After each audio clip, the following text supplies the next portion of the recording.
All right, good morning. We'll call today's Housing, Urban Development and Zoning Committee meeting to order. Madam Clerk, please call the roll. Alderman Cone. Alderwoman Schweitzer. Vice Chair Sonier. Alderman Browning. Present. Alderman Aldridge. Chair Clark Hubbard. Here. Vice Chair Sonier. Alderman Aldridge. We have 4 present. We have a quorum. Thank you. With that, I'll accept the motion for the approval of the minutes. I move that we approve our meeting minutes from Tuesday, September 10th, 2024. Thank you. It was moved by Alderman Cone and seconded by Alderwoman Schweitzer that we approve the minutes Tuesday, September. Alderman Cone. Aye. Alderwoman Schweitzer. Aye. Vice Chair Sonier. Alderman Browning. Aye. Alderman Aldridge. Chair Clark Hubbard. Aye. Vice Chair Sonier. Alderman Aldridge. We have 4 aye votes. Okay, with that, we've successfully approved the minutes. I will now recognize Alderwoman Laura Keys for Board Bill 65.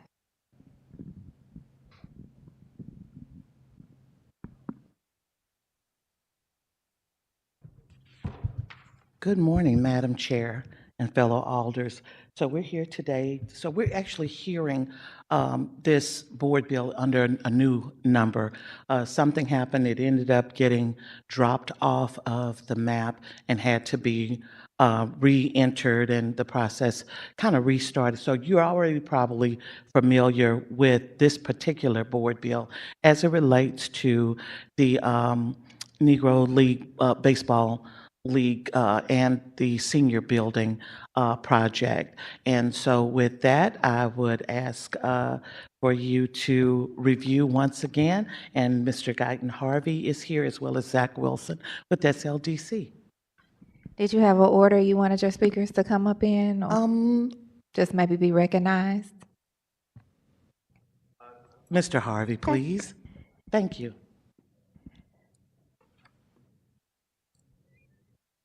Mr. Harvey, if you can raise your right hand. Sure. Swear to tell the truth and nothing but the truth.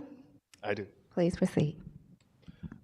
Good morning. I want to thank you guys again for extending an opportunity to me to actually speak on behalf of my project. The project entails a Negro League Baseball Museum affiliate, as well as senior housing, 34 to 40 units of senior housing in the Jeff Vanderloo neighborhood. We've been working on this project for quite some time. It should be a catalyst for a lot of, I think, constructive development in the Jeff Vanderloo neighborhood. And aside from construction jobs, it will have some permanent jobs that will, definitely contribute to the fabric of the community. What more can I really speak to aside from the fact that I'm excited to be here? And thank you for extending the opportunity. Thank you so much. And Mr. Wilson, do you want to just be recognized, or do you have comments? Zach Wilson, SLDC. We're very supportive of the project still. It scores very well on both our financial and the community benefit scorecard. Restores a historic building that was is owned by LRA. Most of the property Mr. Harvey's buying is from LRA, so it gets all these properties back on tax rolls. So we're very supportive of the project. All right, thank you so much. We'll start with questions. Alderman Cone. Thank you. I cannot tell you how wonderful it is to be sitting on this committee and having these proposal development reports. It's just really wonderful. I am curious, and I'm not sure if this is directed towards you or SLDC, but the project is obviously asking for 15 years of tax abatement, first 10 at 90%, the back 5 years is at 50%. Are there other incentives that are being layered in the project? So are you getting low, moderate income housing tax credits? Are you using historic tax credits? What's the mix of incentives?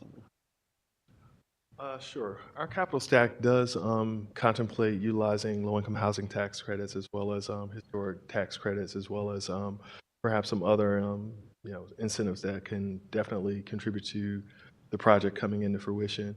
We've been working for quite some time in order to fully capitalize the project, and I think at this juncture we're pretty much there, or if not exactly there, we're close.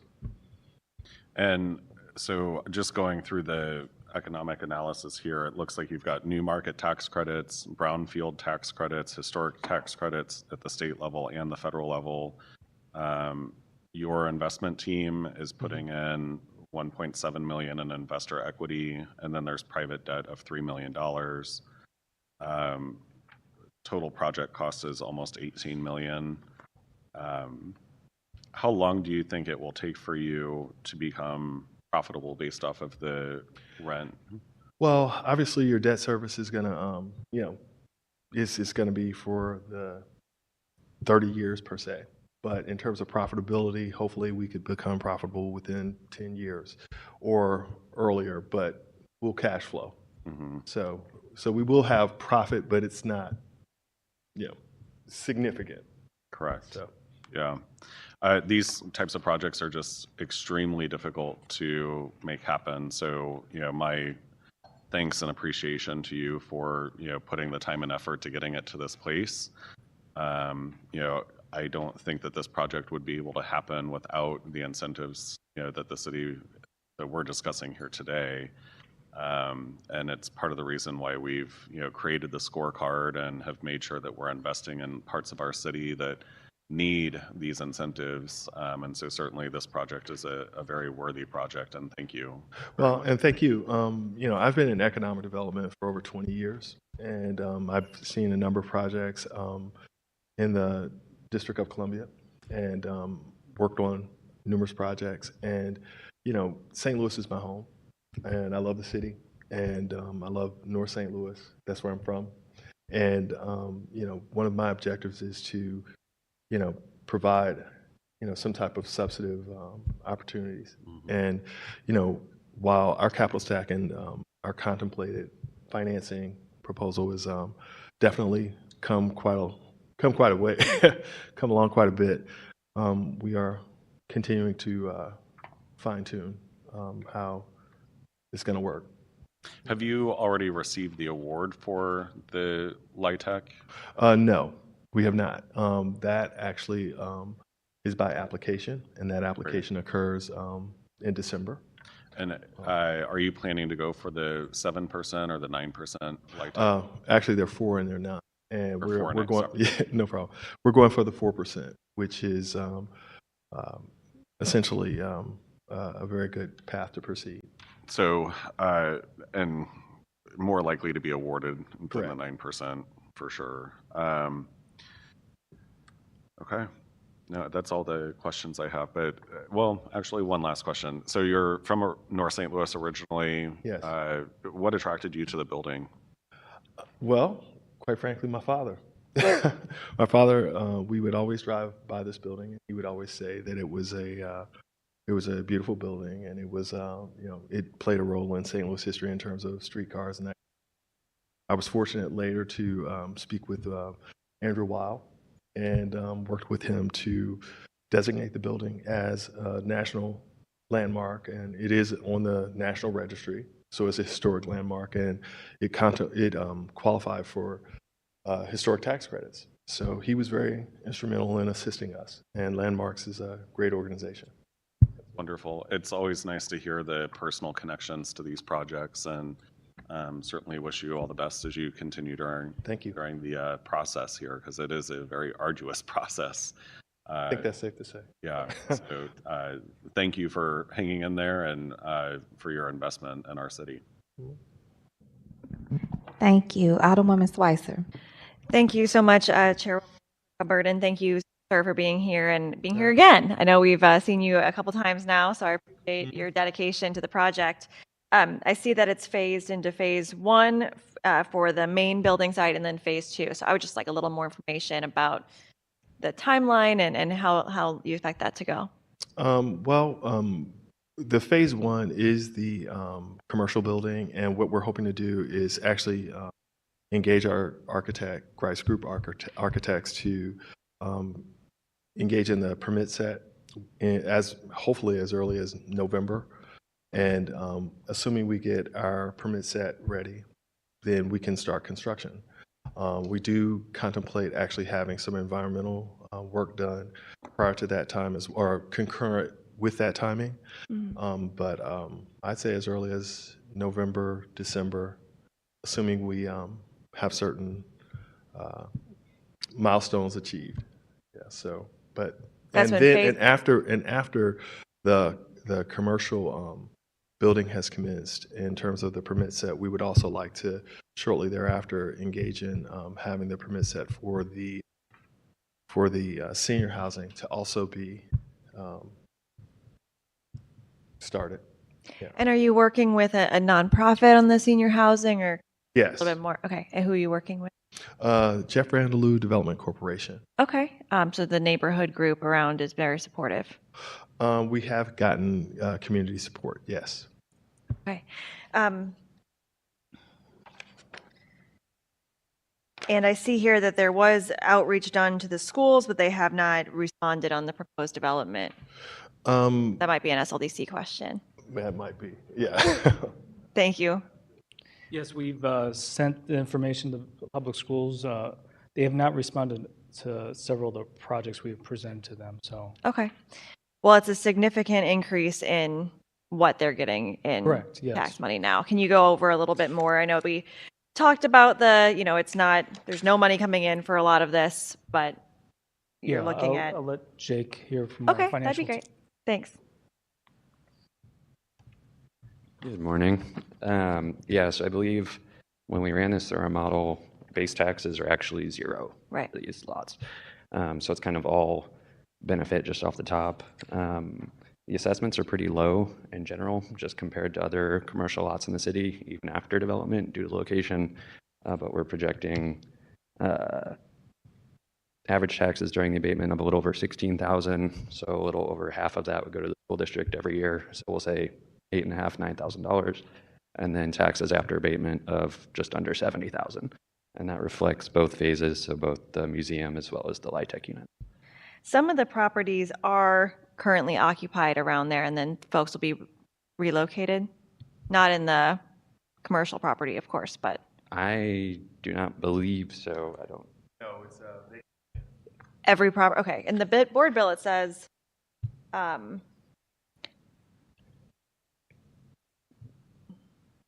that there might be some redevelop, or let's see. Yeah, there's any occupants displaced by the redeveloper shall be given relocation assistance by the developer at its expense. Is that just typical language and not That's actually boilerplate, in case in case? property gets occupied, but since it's all occupied. All of this is LRA, none of it's Yes. privately held. Correct. Okay. Wow. Great. Well, thank you for answering all of my questions, and I really appreciate that. And I do see in here that all of the prevailing wage work will be monitored by the city, and that will be happening in this project and Yes, it will. Okay. All in the MWB compliance department. handles the prevailing wage as well. Yes. Okay. Well, thank you so much for your time, and I look forward to supporting this today.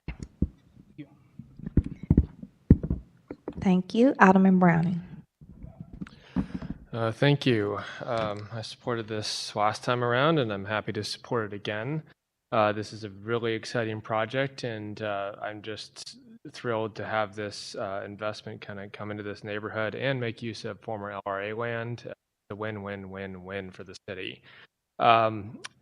Just kind of curious, I think my colleagues have asked a lot of the questions I had, but I'm looking at the economic analysis, and I was wondering what RERC median is. Sure. So RERC is a real estate research company, and it's a vendor that provides cap rate information from other real estate transactions across the country. And then there's a regional adjustment for the Midwest and a local adjustment for St. Louis. It's a little bit I don't want to say irrelevant, but certainly less relevant to this project in particular. So kind of just a refresher on how our model works. It's a real estate model, so it's assuming that the real estate is developed and held for 10 years and then sold at market value. And we use some of that cap rate information to determine what market value would be. To Mr. Harvey's point, the cash flows on this are not significant enough to justify a sale at year 10 in our model, which is why he would presumably hold it for longer than 10 years.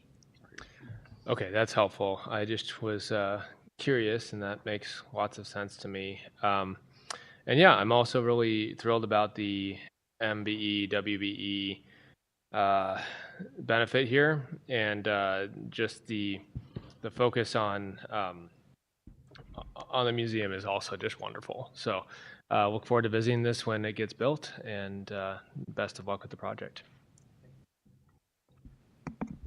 Thank you. Alderman Aldridge. Thank you, Madam Chair and members of the committee. No question, just more of a comment. I'm really excited about this project. I know this has been in front of this committee, in front of the board before. I know this area very well, right at North Market and Spring, right by the park. And a lot of around where this vacant lot is, it is a lot of already beautiful homes. And this building is kind of an eyesore that I know has been in the neighborhood for a while, as the alderman from the 9th mentioned, or maybe the 1st. Glad that, you know, some of these LRA properties in North St. Louis sit for a very long time. So glad to see this kind of getting off the radar of just being a vacant building. Looking forward to also the museum coming. I think this is going to be a great addition to the northern part of the city of St. Louis once it comes fully on track. I know Kansas City has some similar. So now it's time to let our friends on the KC side know that we got one over here too, and it's going to be just as nice and just as grand. No competition, just, you know, just adding to the history of the Negro League, of our baseball Negro League museum. So let's see. If you want to say something on the mic. Oh, I'm so sorry. Just to be clear, but for their assistance, they're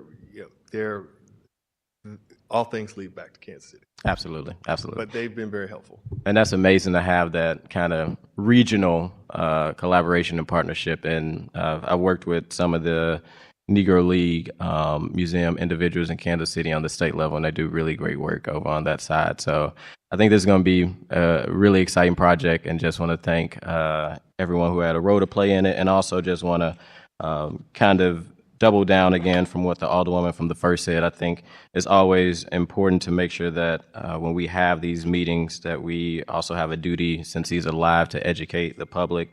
And it's good to see how, you know, this project currently isn't bringing in not only any growth to the city, but also to our public schools. So once it actually come online, we'll be seeing more money to the city, but also to our public schools that we currently are not seeing. So I want to thank everybody that was part of this, and the alderwoman, and I'd like to be added as a co-sponsor. So noted.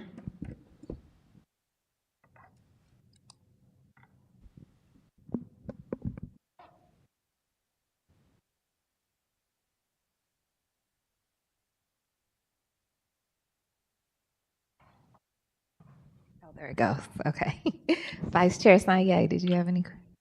I don't have any questions. I just wanted to thank the Alderwoman for her work on the, on the legislation. I also thank SLDC, what you guys put with it. The whole package was very clear, and just kind of share what a lot of my colleagues have, that I'm very excited to see this project happen and to see the development happening. I thought the numbers were clear that you're trying to make an investment into a community, and so I just really appreciate that and commend Alderwoman Keys for her leadership on this.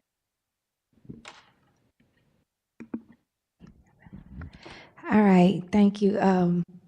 You all can come back up, because everyone knows how excited I am about this project. Lucky Alderwoman Keys, to be able to be a cheerleader rather, for a progress in a project like this in our neighborhood. I love what Alderman Collins said about the personal connections, because I like to brag. I'm Mr. Grice's older lady too, and with him being your architect, and he's from the north side too, you all set an amazing example of the success that y'all having and being able to come back to the community and give back in this unique way, a very intentional way. And we want to make sure we celebrate and uplift that as well in our comments. And I want to absolutely make the motion that we all sign on as co-sponsors for this board. Second.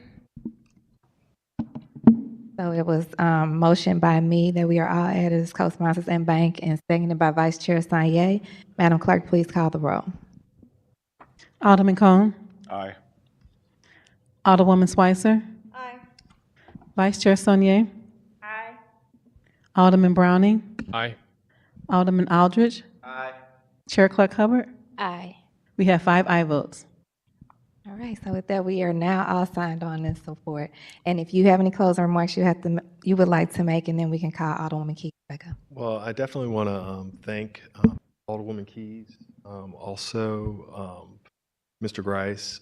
He's a pillar of the African American community, and I think that he's a very insightful, contributor.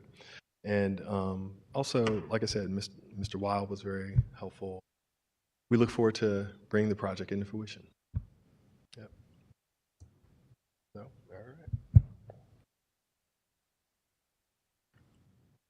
Well, this is exceptionally exciting for me. I grew up at 3627 Aldine, which is just a few blocks over from there. My home church is with St. Teresa of Avila Church, right at Grand and North Market. As a kid, I hung out at the rectory, and Father Matt Considine used to just give me the key, and I could go and have a TV to myself and eat whatever was in the refrigerator, because he recognized that I was a kid from a large family. You don't get to have that kind of time to yourself. So that neighborhood is very special to me. Like most families in those days, we didn't have cars. We walked everywhere. We walked to Rumbold Park, and then we'd walk back. And all of the businesses that were in that area, during that time when my family moved to that part of the 11th Ward, every good and service that you needed, you could walk to it, including Yateman Clinic, which served the whole family. And over the years, to watch the steady decline and disinvestment. And now we are at a point where we can begin to see some light coming through the cracks. And I am very, very excited, and I thank you all for your support. Madam Alderwoman, would you like to request for us to pass this? Once again, thank you. I would ask for your favorable consideration on Board Bill 65. I move that we pass Board Bill 65 out with a due pass recommendation. Second. It was moved by Alderman Cone, seconded by Vice Chair Sanye. I heard a call for previous. Object. I don't. Oh, we did yeah, okay, never mind. I removed my objection. All right, with no objection to previous roll, we have successfully passed Board Bill 65 out of the HUS Committee and Bank. Congratulations, Alderwoman Keys, and congratulations, Mr. Guyton. Excuse me, who called for the previous roll?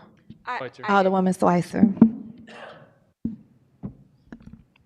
Okay, with that, we'll move forward on the agenda. Are there any resolutions for review? We have none. Any committee discussions? We have none. Acknowledgement of any written testimony? We have none.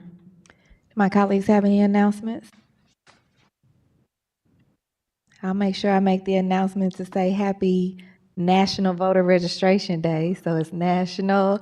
Make sure what did they say? Check your registration, make sure you get someone else registered and be ready to vote. So shout out to our good friend Ben Borgmeyer down at the Board of Elections. It's National Voter Registration Day, so we got some work to do. We are all present, so there are no excused members, so I will accept the motion for adjournment. So moved. Second. Moved by Alderman Cone, seconded by Vice Chair Sanye, and previous roll by Alderman Cone. And we did not hear the objection by Alderman Aldridge. Thank you, everyone. Have a blessed day.